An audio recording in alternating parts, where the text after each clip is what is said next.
Hi hello నమస్తే. ఈరోజు కొట్టుకెళ్ళిన video అండి. ఇది చాలా బాగుంటుంది. వీడియో చూస్తూ ఉండండి, స్టోరీ వింటూ ఉండండి. స్టోరీ పేరు వచ్చేసి మళ్ళీ చిగురించిన బంధం. స్టోరీ ఫస్ట్ నుంచి వినిన వాళ్ళు మన ముందు వీడియోలో వింటే అర్థమవుతుందండి.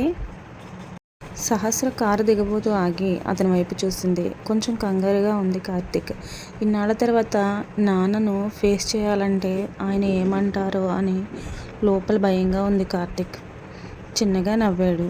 భయపడకు, ఆ రోజు నువ్వు పారిపోయింది భయంతోనే కదా, మళ్ళీ ఇప్పుడు అదే భయంతో ఆగిపోకు.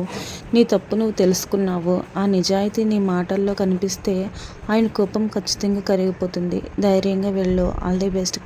కార్తిక్ మాటల్లో ఆమె మనసు భారం సగం తగ్గిపోయింది.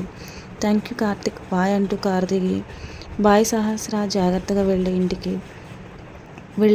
వెళ్ళాక వీలైతే నాకు మెసేజ్ చేయి అని చేయి ఊపి కారు ముందుకు పోనిచ్చాడు. కార్తిక్ వెళ్ళిపోతున్న వైపే చూస్తూ అక్కడే నిలబడింది సహస్ర. 5 ఏళ్ల క్రిందట ఇదే వైజాగ్ నగరం నుంచి అర్ధరాత్రి భయంతో పారిపోయిన ఆ అమ్మాయికి ఇప్పుడు తన వాళ్లను కలుసుకోవడానికి ధైర్యంతో అడుగులు వేస్తుంది. సహస్ర ఎంత తేడా! ఆమె మనసులో ఇప్పుడు కేవలం తన తప్పును సమర్థించుకోవాలన్న తపన, ఈరోజు స్నేహం మీద ఉన్న చిన్న ఆశ మాత్రమే ఉన్నాయి. ఒక దీర్ఘశ్వాస తీసుకుని హోటల్లో లోపలికి నడిచింది. సహస్ర నేరుగా గది వైపు వెళ్ళి తన వస్తువులు ప్యాక్ చేసుకుని ఒక అరగంట తర్వాత లగేజీతో పాటు కిందకు వచ్చింది. అప్పటికే తను బుక్ చేసుకున్న క్యాబ్ హోటల్ పార్టీలో వచ్చింది. అందులో తన బ్యాగ్ పెట్టుకుని సీతమ్మదారిలోని తన ఇంటికి బయలుదేరింది. సహస్ర రాత్రి 10 గంటల సమయంలో సహస్ర క్యాబ్ దిగి తన ఇంటి ముందు నిలబడింది. చేతిలో ఒక చిన్న ట్రాలీ బ్యాగ్. వీధిలో అప్పటికే నిశ్శబ్దం ఆవరించి ఉంది. అదొక పాతకాలపు ఇండిపెండెంట్ హౌస్. ఆ ఇంటి గేటు, ఆ కాంపౌండ్ వాల్, ఆ తులసి కోట అన్నీ 5 ఏళ్ల కిందట ఎలా ఉన్నాయో ఇప్పుడు అలాగే ఉన్నాయి. మారింది కేవలం ఆమె మాత్రమే.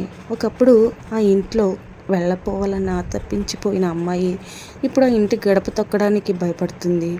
ఒక అపరాధిలాగా నిలబడి ఉంది. కార్తిక్ చెప్పిన మాటలు ఇచ్చిన ధైర్యం నెమ్మదిగా గేట్ తీసుకుని లోపలికి అడుగుపెట్టింది.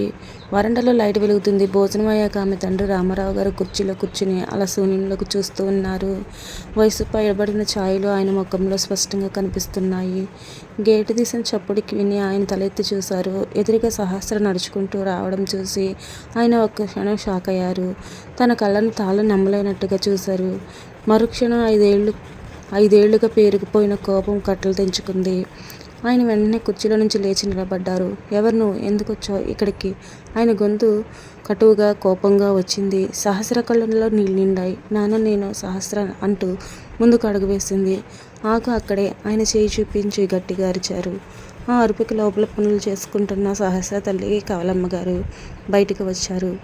సాయంత్రం ఫోన్లో మాట్లాడిన 5 ఏళ్ల తర్వాత తన బిడ్డను కళ్ళెదురుగా చూసేసరికి ఆమె గుండె బరువెక్కి కన్నీళ్లు ఆపుకోలేకపోయింది. ఏ మొహం పెట్టుకుని వచ్చావే మళ్ళీ? ఆ రోజు మండపం నా పరువు తీసి నన్ను నలుగురిలో తలెత్తకుండా చేసి ఇప్పుడు ఎందుకు వచ్చావు? ఆ రోజు నువ్వు ఇంట్లో నుంచి కాదని మా జీవితాల్లో నుంచి కూడా వెళ్ళిపోయావు. ఇక్కడ నీకు స్థానం లేదు, బయటికి వెళ్ళు. ఆయన ఆవేశంతో ఊగిపోతున్నారు. కవలం పరిగెత్తుకుంటూ వచ్చి ఆయన పట్టుకుంది. ఏమండి, పాపను అలా అనకండి. ఇన్నాళ్ళ తర్వాత ఇంటికి వచ్చింది కదా, లోపలికి రానివ్వండి అంటూ ఏడుస్తూ ఆయనను బతిమాలింది. పాప? ఏ పాప? నా కూతురు ఆ రోజు చచ్చిపోయింది కమల. ఈ ఇంటి గడప తొక్కడానికి దీనికి అర్హత లేదు అంటూ ఆయన లోపలికి వెళ్ళిపోయాడు. సహస్ర ఇంకా ఆగలేకపోయింది. చేతితో ఉన్న బ్యాగ్ కింద పడేసి పరిగెత్తుకుంటూ వెళ్ళి ఆయన కాళ్ళ మీద పడి, నన్ను క్షమించండి నాన్న, ప్లీజ్. నేను చేసింది ఎంత పెద్ద తప్పో నాకు ఇప్పుడు అర్థమైంది. నాన్న, మీ కోపం న్యాయమే. నన్ను కొట్టండి, తిట్టండి, కానీ ఇంటి నుంచి బయటికి పంపకండి నాన్న. నాకు మీరు తప్ప ఎవరూ లేరు అంటూ బోరున ఏడ్చేసింది. ఆయన కాళ్ళు గట్టిగా పట్టుకుని ఏడుస్తున్న కూతుర్ని చూసి ఆయన మనసు ఒక్కసారిగా కరిగిపోయింది. కానీ పడ్డ అవమానం అవన్నీ ఇంకా అడ్డుకుంటుంది. లే, నా కాళ్ళు వదులు అన్నారు గొంతు కాస్త తగ్గించి. నాన్న, ఆ రోజు నేను చేసింది ఎంత పెద్ద తప్పో నాకు పూర్తిగా తెలిసొచ్చింది. ఏదో సాధించాలన్న పిచ్చి ఆలోచన, నా కళ ఎక్కడ ఆగిపోయిందో అన్న భయంతో నేను అలా పారిపోయాను. కానీ నా ఆవేశం వల్ల, నా స్వార్థం వల్ల మీకు ఎంత అవమానం జరిగిందో, మీరు ఎంత నరకం అనుభవించారో ఆలోచించలేకపోయాను. నన్ను క్షమించండి నాన్న అంటూ వెక్కి వెక్కి ఏడ్చింది. ఆమె కన్నీళ్ళు మాటల్లో కనిపిస్తున్న నిజాయితీ రామారావు గారి కోపాన్ని నెమ్మదిగా కరిగించాయి.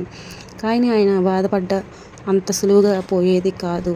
ఇప్పుడు తెలిసి ఏం లాభం సహస్ర? ఆ రోజు మండపంలో నేను పడ్డ అవమానం చచ్చేదాకా మర్చిపోలేను అన్నారు ఆయన గొంతు వణుకుతుండగా. సహస్ర ఆయన చేతులు పట్టుకుంది. నాకు తెలుసు నాన్న, గడిచిపోయిన కాలాన్ని వెనక్కి తేలేను. నన్ను ఇప్పుడు క్షమించమని కూడా నేను అడగను నాన్న, కానీ కనీసం మీతో పాటు ఉండి మిమ్మల్ని చూసుకునే అవకాశమైనా ఇవ్వండి. స్టోరీ విన్నారు కదా, చాలా అంటే చాలా బాగుంది కదా. ముందు ముందు ఇంకా మంచి మలుపులు తిరగబోతుంది. అయితే స్టోరీ విన్నవాళ్ళు మరి మీ ఫ్రెండ్స్ అండ్ ఫ్యామిలీకి షేర్ చేయండి, అలాగే లైక్ చేయండి. కొత్తగా చూస్తున్న వాళ్ళు సబ్స్క్రైబ్ చేసుకోండి. Thank you for watching.